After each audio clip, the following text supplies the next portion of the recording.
The morning sun filtered through the stately Georgian windows of Adelaide Cottage, casting golden rays across the pristine breakfast table set with fine china and polished silver. The light danced gently on the teapot and glinted off the edge of Kate's untouched butter knife. Yet, in stark contrast to the picturesque scene, the atmosphere inside was heavy, almost suffocating. Kate sat stiffly at the table, wrapped in her ivory cashmere robe, hands clasped tightly around a delicate porcelain cup of chamomile tea that had long since gone cold. The steam had vanished. So had her appetite. Her slice of toast, lightly buttered and untouched, lay forgotten beside a neat triangle of marmalade. Across the table, the children's places were empty. George, Charlotte, and Louis had already been bundled off to school by the house staff. Their usual morning laughter, the sound that gave this house its heartbeat, was now replaced by a silence that rang louder than any scream. It was in that silence that Kate's worst fears took form. At precisely 5:42 a.m., her phone had buzzed on the nightstand. An innocuous sound, but it might as well have been a thunderclap. She hadn't been asleep. She hadn't truly slept in days. The message was from someone she trusted deeply, a discreet aide who had proven loyal over the years. It read only, "Kate, it's about the French trip. It's not just business." Just 10 words, but they sent a chill crawling up her spine. She didn't need to ask which trip. Prince William had returned from Paris only 3 nights ago. The official story was that he had gone for a discreet engagement at an international climate summit. No fanfare. No cameras. Just policy and diplomacy. But the moment he had stepped through the door, late, tired, distant, Kate had known something wasn't right. His embrace was practiced. His kiss barely grazed her cheek. His arms, once warm and familiar, now felt foreign, heavy with something unspoken. She had felt it immediately, the subtle but unmistakable fracture in the air between them. A shift. A withdrawal. Now, with her tea forgotten, she stood slowly, almost mechanically, and made her way to the sitting room, where her iPad still rested on the side table. She had opened it earlier, her fingers trembling, and searched for what her heart already knew it would find. She sat down, her breath uneven, and tapped the screen to wake it. The tabloid site was already loaded, splashed with garish red banners and scandalous headlines. The photos took a moment to load, but the words were already there, staring her down like a cruel taunt. Mystery woman accompanies Prince William for 3 nights at Hotel de Crillon. She scrolled, eyes scanning each line in disbelief and horror. Body language experts claim undeniable intimacy between William and brunette companion. Is Britain's future king living a double life? Each headline hit harder than the last.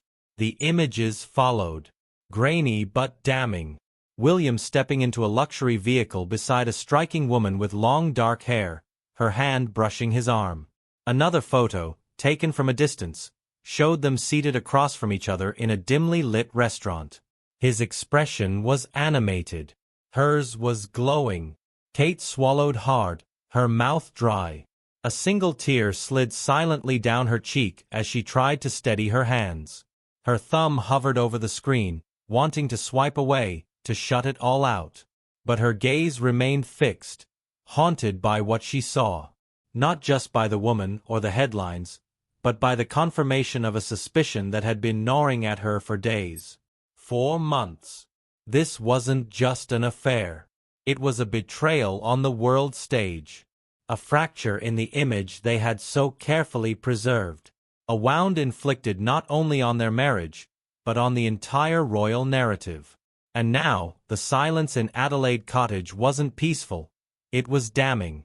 Certainly. Here's a richly expanded version that deepens the emotion, drama, and stakes, while maintaining the flow and tone of your original narrative. Underscore.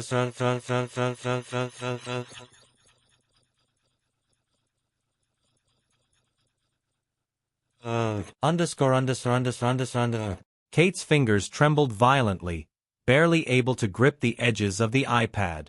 Her palms were clammy, her breath shallow. The photos weren't high resolution, grainy and taken from a distance, but there was no mistaking the subjects. Her husband's unmistakable silhouette, tall and composed, was captured beside a statuesque woman wrapped in a velvet green coat. Even with her face obscured, turned just slightly away from the lens, there was an intimacy in their body language that screamed louder than any caption could. The lean of their shoulders, the synchrony of their stride, the familiarity. The woman's identity wasn't public, yet. But in the world of whispers and elite circles, she was already being named. The rumor mill was spinning like a tornado, and by noon, Clarence House was spiraling into a storm of its own. Inside the palatial offices, aides barked instructions, printers whirred, and phones rang off their hooks. PR advisors convened in frantic huddles, muttering damage control strategies behind closed doors. Multiple statements were drafted, then discarded again and again. Every word felt like a trap. Denial could backfire. Confirmation would be catastrophic. Silence, for now, seemed the lesser evil. But behind the facade of stoic control, everything was unraveling.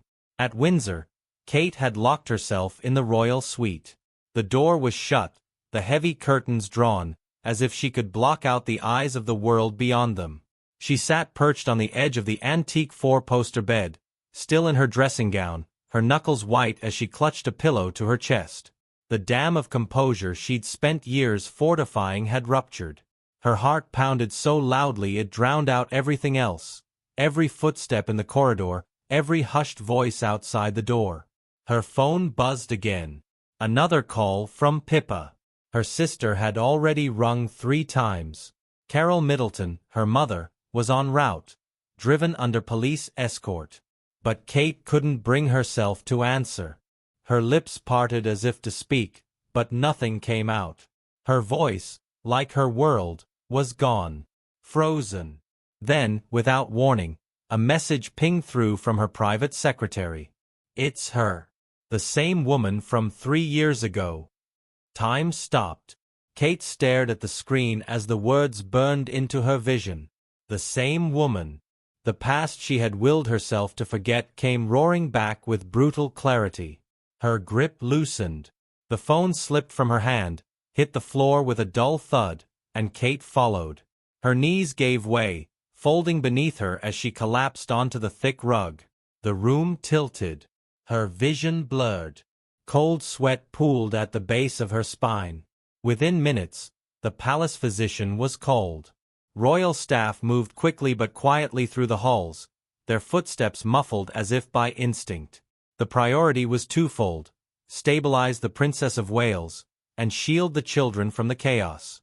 George, Charlotte, and Louis were quietly ushered away to the West Wing by their nannies. Questions were met with calm lies. "Mummy isn't feeling well, darling," while behind the royal bedroom door, Kate was laid on the bed, trembling, her pulse erratic. And the whispers outside? They had a name now. Isabelle Lauron. A French-British aristocrat, the daughter of an Oxford-educated baroness and a Parisian industrialist. A rising star in environmental diplomacy. Fluent in 4 languages. Chic. Charming. Photogenic. And most damning of all, always in proximity to power. Kate had met her once. It was the spring of 2021. A gala fundraiser in London.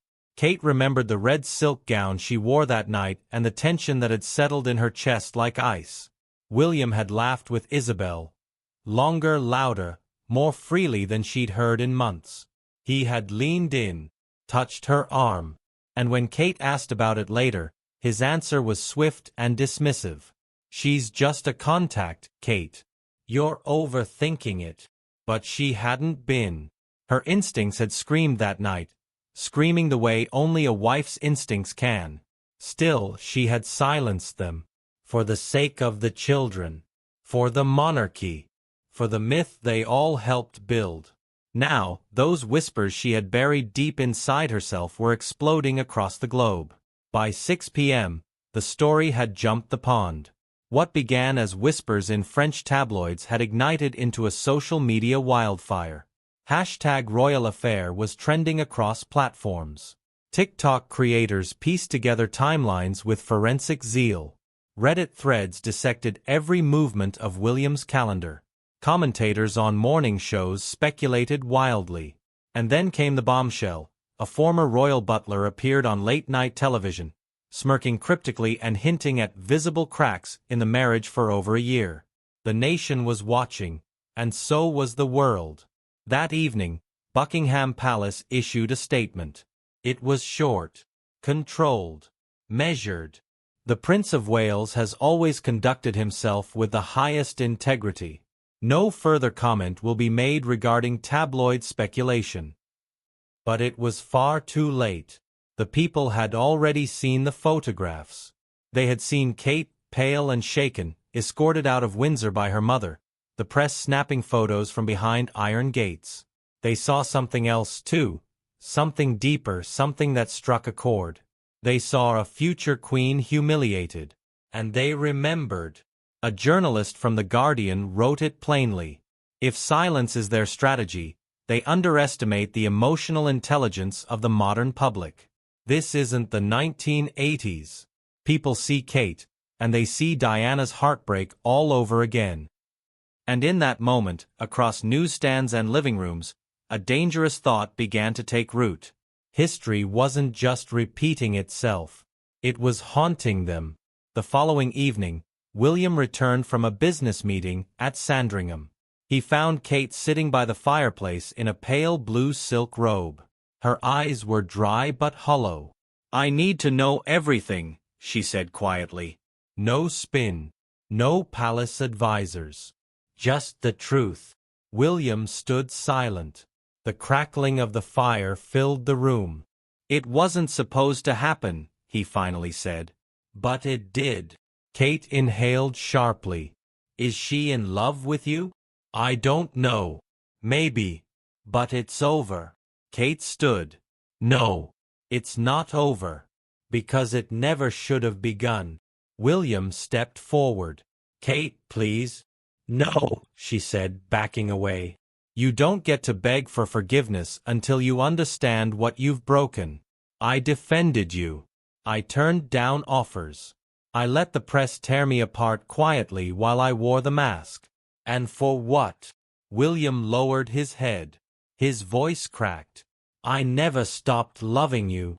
Kate's voice trembled but remained strong. "Then why did you choose her?" There was no answer. Only silence. "Absolutely." Here's an expanded, emotionally resonant version of your passage with added depth, tension, and atmosphere. _________________________________________________________________________ Three days passed. Long hollow days that felt like a lifetime to those watching, and a slow-motion collapse behind palace walls. Kate remained completely out of public view, her whereabouts carefully guarded by a tight circle of family and aides. Reporters gathered like vultures outside both Windsor Castle and Bucklebury Manor, cameras trained on the gates, hoping for even a glimpse, a car door opening, a curtain shifting, anything. Inside the palaces, chaos reigned. The PR machine, usually sleek and impenetrable, began to buckle under the strain. Public sympathy had surged so heavily in Kate's direction that even long-standing royal correspondents were struggling to balance duty with empathy. The tone of coverage shifted. Not scandal, but sorrow. Not outrage, but betrayal. The children, George, Charlotte, and Louis, had been quietly sent to Bucklebury to stay with the Middletons. They were shielded from the cameras, from the headlines, from their mother's heartbreak. Michael and Carol Middleton stepped in with silent resolve, fiercely protective. It wasn't the first time the Middleton family had closed ranks against royal chaos, but this time felt heavier. This wasn't about protocol. It was about survival. Behind palace doors, hushed conversations now centered not on damage control, but contingency. The word separation began to circulate in ever tighter loops. Some insiders hinted at a carefully negotiated trial split, a strategy meant to buy time and preserve dignity. Others, more alarmingly, claimed that Kate was considering stepping back from royal duties altogether, citing emotional distress and a profound sense of betrayal. The monarchy trembled on uncertain ground. From across the Atlantic, an unexpected ripple. Prince Harry, though estranged from the firm, reportedly reached out to Kate privately. A simple gesture, a message, a call. No one knew for sure. But the idea of it alone stirred something in the public. Meghan offered no comment, but unnamed sources close to the Sussexes said she sympathized deeply. She, too, had once been the target of institutional indifference. She, too, knew what it was to stand alone inside gilded walls. The Queen was said to be deeply disappointed, not just by the scandal, but by the apparent recklessness of her grandson, a future king. She had weathered abdications, divorces, and decades of royal missteps. But this cut deeper. It struck at the image of stability she had fought her whole life to protect. Camilla, usually present and vocal in court matters, retreated quietly to Ray Mill House. She made no public appearances, no side remarks to the press. But those closest to her recalled a private conversation from years past, when she'd reportedly told William, half in jest, half in warning, "Don't make the mistakes your father did. A restless heart leaves wreckage behind." And now, the wreckage was all around them. As the palace scrambled, the people made their voices heard. In city squares, on social media, in tearful interviews outside Kensington Palace gates, support for Kate poured in. One woman clutched a sign that read, "She gave her youth, her grace, her dignity. And he gave her betrayal." Others waved homemade banners, "Stay strong, Kate, and we see you." A protest formed outside the palace. Small but symbolically massive. Mothers, grandmothers, students, men and women of all ages gathered, many dressed in Kate's signature shades of cream and soft blue. It wasn't just about infidelity. It was about injustice. About seeing a woman, once held up as the very model of regal patience, brought low by the same institution she had so loyally served. Then came the bombshell. A leaked voicemail, allegedly from Prince William to Isabel Lauren, surfaced online. It was dated months prior, though the exact origin was unknown. In the recording, a man's voice, low, careful, unmistakably William's, spoke with tenderness and hesitation. "I don't know how, but I'll find a way," he said. "Just wait for me, please." The voicemail was never officially confirmed. Palace sources declined to comment. But the damage was done. Radio stations replayed the audio. Evening news programs dissected every pause. Late-night comedians joked darkly about wills and the whispered promises. And millions of Britons sat with their mouths open, wondering if they had ever truly known their prince at all. 10 days passed. And then, quietly, with no formal announcement, Kate re-emerged. She appeared at a children's hospice event in Oxford, an engagement long scheduled but now transformed into a moment of national reckoning. Dressed in a soft ivory coat dress that hung looser than usual on her frame, she smiled as she arrived, nodding to reporters with polite restraint. Her presence drew a hush from the crowd, not just admiration, but awe. There she was, not as a royal, not even as a wife, but as a woman who had endured and showed up anyway. Her speech was brief, measured, poised, but behind her gracious tone, there was a flicker of vulnerability, and something else, too, something unbreakable. Strength, hard-won and quiet. As she turned to leave, a small girl near the front stepped forward and tugged gently on her sleeve. "My mummy says you're a queen inside," the child whispered. Kate knelt, enveloped the girl in a warm hug, and held her for a beat longer than necessary. For a moment, her composure nearly broke. Tears brimmed, glistening in her eyes, but she blinked them away. Her smile returned. Resilient. Real. Later that night, her private team released a carefully worded statement. The Princess of Wales thanks the public for their kindness and support during a difficult time. She remains committed to her duties, her family, and her personal well-being. There was no mention of William, no suggestion of reconciliation, no palace photo of them walking shoulder to shoulder, just a woman standing tall, alone. But it was clear to everyone watching, something fundamental inside her had shifted, perhaps forever.